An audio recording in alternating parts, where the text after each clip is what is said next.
Aking pong iimbestigahan sa lalong madaling panahon itong paglalagay ng GSIS ng pera ng mga retirees sa online gaming ika nga sa DG Plus at makasuhan po si Ginoong Veloso. At kung mamarapatin po ng Committee on Rules at paimbestigahan sa Committee on Games and Amusement, ito po ay aking paimbestigahan.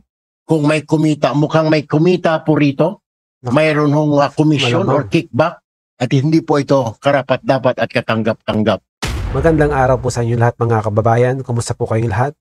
Saan man ko po kayo naroon, sana'y nasa mabuti po kayong kalagayan. Lalong-lalo na po sa ating mga kababayang OFW sa iba't ibang panig ng mundo, mabuhay po kayong lahat. Saludo po kami sa inyong sipag, tatag at determinasyon para sa inyong pamilya at para sa bayan.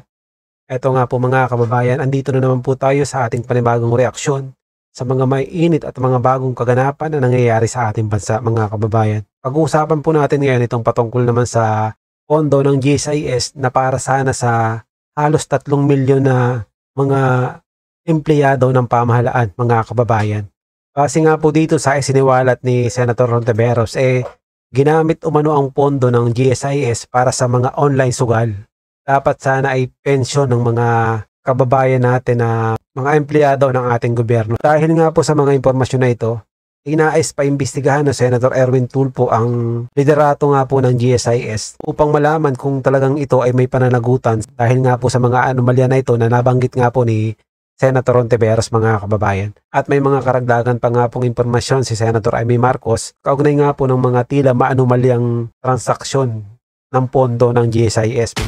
Pero bago yan mga kababayan, panoorin naman natin itong naging tugon ni Mayor Magalong kaugnay nga po na naging hamon ni Congressman Terry Ridon na patunayan umano nitong si Mayor Magalong ang kanyang akusasyon na 30 to 40% umano ang napupunta sa mga mambabatas sa mga proyekto ng flood control at sa iba't iba pang mga infrastructure project mga kababayan. Panoorin po natin itong kanyang naging pahayag. Hindi umurong si Baguio City Mayor Benjamin Magalong sa hamon ni House Committee on Public Accounts Chairperson Terry Ridon na maglabas ng patunay hinggil sa kanyang sinabing 30 to 40% na kickback ng mga mambabatas sa mga flood control at infrastructure projects. Nagtataka nga ako bakit sinasabi na nagsasalita ako na wala akong naipakita pang ebidensya. Tuwing nagsasalita naman ako doon sa mga corruption, pinapakita ko naman yung mga ebidensya. Kaya lang, ang problema, hindi nila ina-appreciate. Binigyang diin ni Magalong na sa ilang pagkakataon ay siya mismo ang naging resource person sa mga investigasyon at naging saksi sa sistemang umiiral sa loob ng gobyerno at nakahanda itong humarap sakaling imbestigahan siya. Dagdag pa ng alkalde, kahit ang Pangulo ng Bansa, animoy may alam din sa anomalya. At siya nga hinihintay namin nung mag-initiate sila ng investigation. Siguro maganda rin siguro na i-request din nila si Presidente na humarap din. Oo, tama. Para magkaalaman na, harap-harap na sila doon. Total, nagbigay naman ng pahayag si Pangulong Marcos na base nga sa kanya, mayroon nga pong mga anomalya sa mga proyekto at mayroong mga nakikinabang dito. Kaya siguro dapat tama lang na umarap siya doon at kung mapapangalanan niya, mas maganda kung siya mismo yung magbigay ng pangalan para siguradong magkakaroon ng pananagutan yung mga taong talagang sangkot sa mga anomalya. At saka sa tingin natin, hindi naman magsasalita itong si Mayor Magalong kung wala siyang sapat na basihan o wala siyang alam patungkol sa mga kalakarang ito mga kababayan.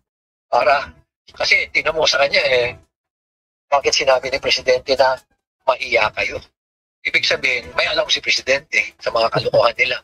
Marinding sinabi ng punong ehekutibo ng Baguio City na may government officials din akusang lumalapit sa kanya upang magbahagi ng impormasyon. Pero takot silang magsalita sa publiko dahil sa banta sa buhay at negosyo. At kung sakali umanong magsasagawa ng investigasyon ang Kamara, ay wala raw pag-asang masusolusyonan ang problema. Wala akong hope dyan. Wala akong hope dyan. Pero kung third party magkakandak ng investigation, yung talagang investigador, hindi yung mga mag-grandstand. Kasi hindi naman sila trained sa investigation Oo, saka bukod pa doon mga kababayan, paano ka mag-iimbestiga kung halimbawa ang masasangkot dun sa investigasyon mo kasama mo sa kapwa mo mambabatas, di ba? Ang hirap talaga yon.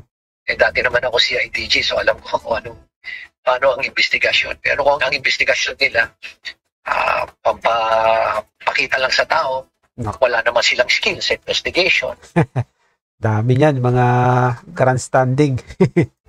Sa huli, muling binigyang diin ni Magalong na handang humarap at magsilbing pinuno ng isang malayang investigasyon basta't bigyan siya ng otoridad sa mga investigative units ng PNP at NBI. At yun nga mga kababayan, maganda siguro ito kung talagang itong si Mayor Magalong bibigyan ng pagkakataon na siya yung mag-imbestiga sa mga pinaghihinalaang may mga anomalya at may korupsyong ginagawa na empleyado ng gobyerno. At dumako naman po tayo dito sa naging panawagan ni Speaker Martin sa Supreme Court mga kababayan. Ito'y kasabay po ng paghahain nila ng motion for reconsideration patungkol sa naging desisyon ng Korte Suprema na unconstitutional nga po yung impeachment case laban kay Vice President Sara Duterte. Umaasa po sila dito na mababaliktad yung naging desisyon ng Korte Suprema. Pakinggan po natin ang naging pahayag na ito ni Speaker Martin mga kababayan. With full respect to the Constitution, in defense of institutional balance, and in the name of the Filipino people, the House of Representatives has filed a motion for reconsideration before the Supreme Court. This is not an act of defiance. It is an act of duty. We do not challenge the authority of the court. We seek only to preserve the rightful role of the House, the voice of the people, in the process of accountability. Let us be clear. The Constitution says the House of Representatives shall have the exclusive power to initiate all cases of impeachment. That power is not shared, not subject to pre-approval, and not conditional. Yet, in GR number 278353, the Supreme Court ruled otherwise, based on a misreading of facts and a retroactive imposition of the new rules. On February 5, 2025, the House transmitted the fourth impeachment complaint, filed and signed by 215 members, to the Senate. Only after this transmittal did we archive the earlier three complaints. The sequence matters. It proves there was only one valid initiation, not four. Even the court's own precedent, Francisco versus House, supports this. Only one impeachment can be initiated, and that initiation begins with a one-third endorsement or a referral. That is exactly what the House did. Ang tanong po dito ng iba nating mga kababayan, pati na rin yung mga ibang abogado na kung may question nga po dito sa naging hakbang na ito ng House of Representatives, kung nabasa ba ng lahat ng pumirma yung impeachment complaint bago sila pumirma. Dahil nga po may mga aligasyon na hindi na daw umano nabasa. Also said the Vice President was denied due process because she was not furnished a copy or given a chance to respond. But nowhere in the Constitution is that required before transmittal.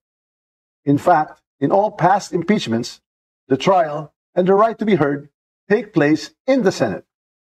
To invent new rules now and apply them retroactively is not just unfair, it is constitutionally suspect. Let me say this with candor. A government of laws cannot allow any branch to become the judge of its own accountability. The Supreme Court is a co-equal branch of government. Its wisdom is deep, its authority is real. But its members, like the President and the Vice President, are also impeachable officers.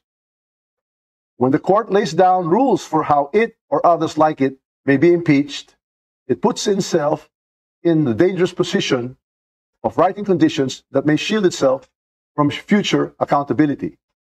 That is not how checks and balances work. We filed this motion for reconsideration not to provoke, but to protect. Not to assert supremacy, but to restore balances. Because if impeachments can be blocked by misunderstood facts or rules made after the fact, then accountability is not upheld, it is denied. To dissent is not to defy. To demand accountability is not to destabilize. To insist on constitutional integrity is not to weaken democracy, it is to strengthen it. We speak now not because it is easy, but because it is necessary. The House will not bow in silence. Kaugnay pa rin nga po ng usapin na yan patungkol sa impeachment, pakinggan po natin itong napakagandang paliwanag ni Atty. Matt Erasca. Ito po ay dating Vice President ng IBP Davao Chapter, mga kababayan. Pakinggan po natin yung kanyang naging pahayag patungkol dito. Ang isa pa natin kailangan ipaliwanag sa ating mga taga-subaybay, Atty. Matt, yung sinasabi nga po ng Korte Suprema. Ang sabi ng mga former justices ng Supreme Court, nagkaroon daw ng bagong rules. Nag-impose ang Supreme Court ng bagong rule na kumbaga yung, di ba sinabi, unconstitutional kasi nga hindi nasunod ang due process. Na wala namang requirement sa Constitution na ang respondent dito in this particular case, si VP Sara, yung respondent should be given a copy. Nung, di ba, na kasi yung one-third verified ng lumagda yung at least more than one-third nga ng House members ang lumagda tapos transmit sa Senate. So, ang Korte Suprema daw, dito sa decision niya, na sabihin na hindi binigyan ng pagkakataon o opportunity ang respondent, bigyan mo ng kopya, bigyan mo ng pagkakataon na sagutin yung reklamo to answer the complaint before the complaint was transmitted to the Senate is a new rule not found in the Constitution. So, paano po natin papaliwanag yun sa ating taga-subaybay, Atty. Matt? Okay. When the Supreme Court interprets the Constitution, it usually involves cases na merong, kung mapapansin nyo, there could be mga gaps. If you will look at the Constitution, it's plainly written, very simple. It doesn't even provide for yung procedures kung paano mo i-transmit, paano mo i-calendar. Hindi yung mga fleshed out. Walang specifics, no? It's not there. It's the general, it gives you a general overview on what is supposed to happen. Now, kung ganyan yung pag-interpret ng Supreme Court pa, yung due process must be observed in all stages of the impeachment complaint, then that is actually reading the Constitution as a whole. Kumbaga, when you read the Constitution, hindi mo pwedeng i-isolate yung specific articles or yung specific lang na sections and ignoring yung other portions of the Constitution. Kasi nga, if you read the Constitution, you read it as a whole.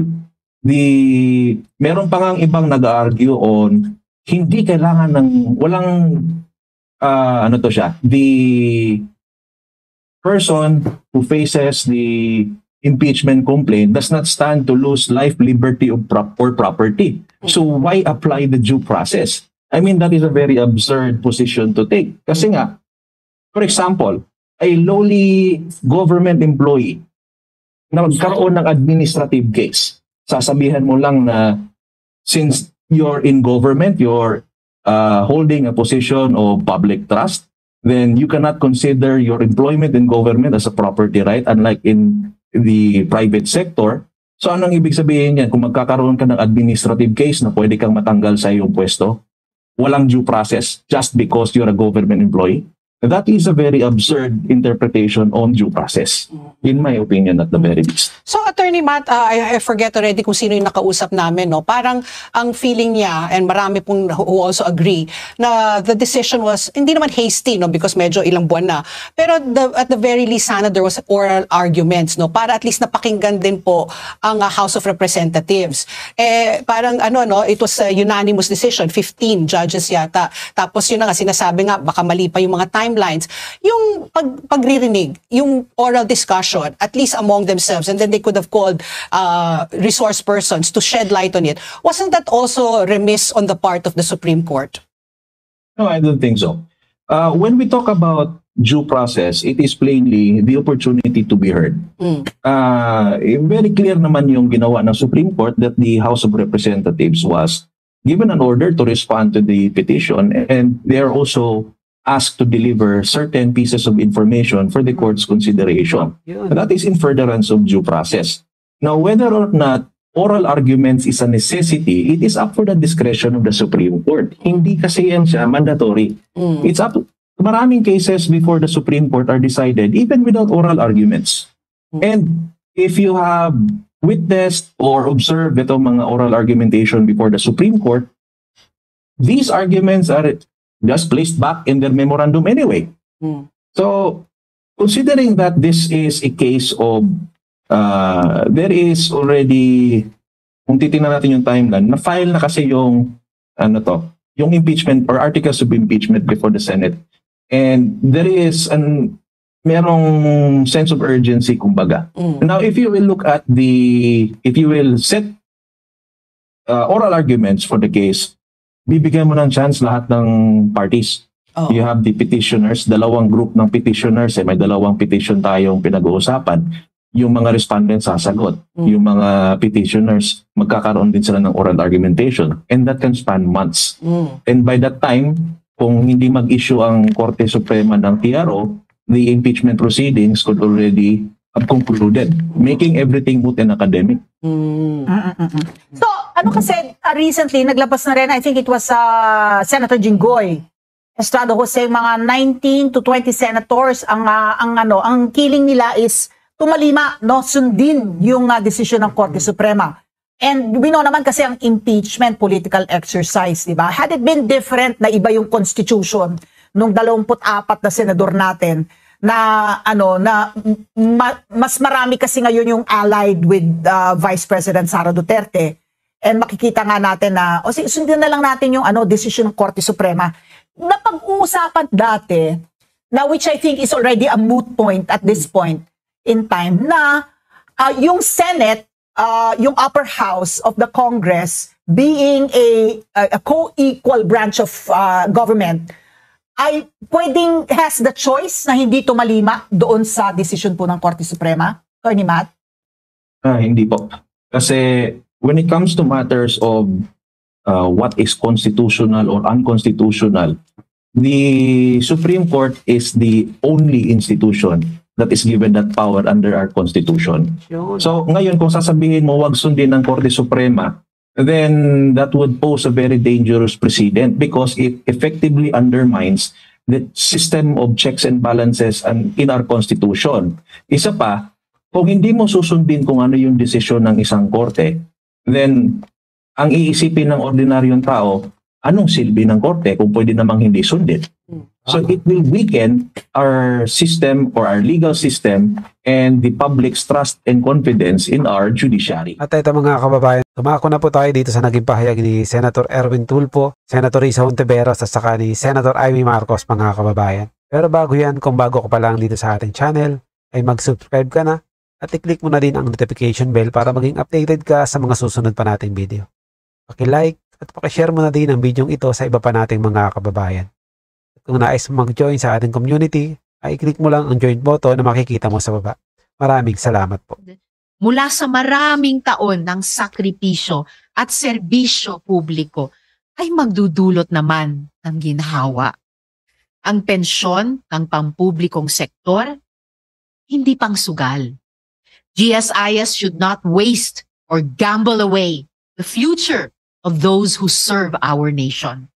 Maraming salamat po, Mr. President.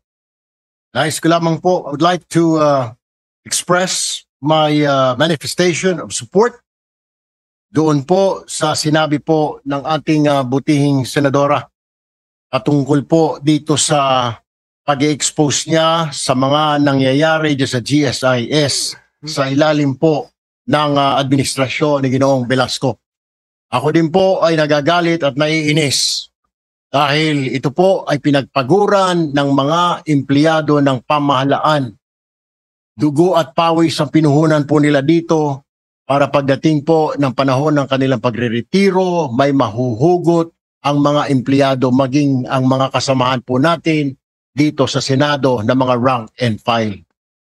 Kaisa niyo po ako, Senadora Risa, hinggil po dito at nais ko po talagang maimbestigahan ito. At kung may pagkakataon po, maghahain po ako at may ng panukalang batas na kailangang imbestigahan po ito at makasuhan po si Ginoong Veloso. At kung mamarapatin po ng Committee on Rules at paimbestigahan sa Committee on Games and Amusement, aking pong iimbestigahan sa lalong madaling panahon itong paglalagay ng GSIS ng pera ng mga retirees sa online na gaming, ika nga sa DG Plus. Grabe, pati pala pera ng GSIS ay nilagay sa online gaming, mga kababayan. Ito po ay aking paiimbestigahan. Kung may kumita, mukhang may kumita po rito, mayroon hong commission or Malamang. kickback, at hindi po ito karapat-dapat at katanggap-tanggap. Yun lamang po. Maraming salamat, Ginoong Pangulo. Maraming salamat po sa Ginoo mula sa Palawan. Thank you, Senator Tulfo. Sir President, next is Senator Amy Marcos. I move that she break. Amy Marcos recognized. Yes, thank you very much, Mr. President and Majority Leader. I'd like to inform the Senator from Capiz, Senator Risa Ontiveros, that in fact, on July 31, I filed Senate Resolution number 39, directing the appropriate Senate committee to conduct an inquiry in aid of legislation into the alleged questionable investments of the GSIS, putting at risk 2.7 million employees of government, our hardworking and very ill-paid government employees. Sunod-sunod po ang kabulastugan sa pag-i-invest sa GSIS. Una na po yung shares ng Alter Energy na hindi nakalista sa Philippine Stock Exchange, unable to meet the minimum capitalization, exceeded the limit on shares for public trading. Ang daming violation, kaya tuloy-tuloy nung July 11 ay nasuspinde. Ikalawa, nung July 2, nabulagta yung Del Monte Pacific na nagdeklara ng bankruptcy. Unfortunately, ang GSIS na naman nasa top 25 shareholders ng Del Monte. So, na isalalay na naman ang mga pensyon ng ating mga trabahador. Ikatlo, ang nabanggit na ni Senator Risa, itong 13 to 16, 2025, binili na naman ng GSIS yung mga shares ng DG Plus na bumagsak na, nasa 20% na ng purchase price. At ikaapat, meron pang Nickel Asia, a 1.46 billion investment in Nickel Asia, once again without board approval. At ikalima, a failed attempt na naman. Ito hindi natuloy pero nag-effort din daw to invest $100 million in a credit fund linked to the defunct Lehman Brothers. Apakalabo naman ito. Hindi naman ito natuloy itong Lehman Brothers. Ganun pa man kung bakit pinagpilitan pa. At napakalaki ng $100 million. So 5 po ito nakaduda-dudang mga transaksyon na talaga naman na ipinusta yung pensyon na inaasahan ng napakaraming halos 3 milyong Pilipinong mga pensyonado. So sana tulungan ako ni Senator Risa at sa lalong madaling panahon kasi walang tigil itong kaduda-dudang mga investment, tignan na ng Blue Ribbon at iba pang mga komite natin. Salamat.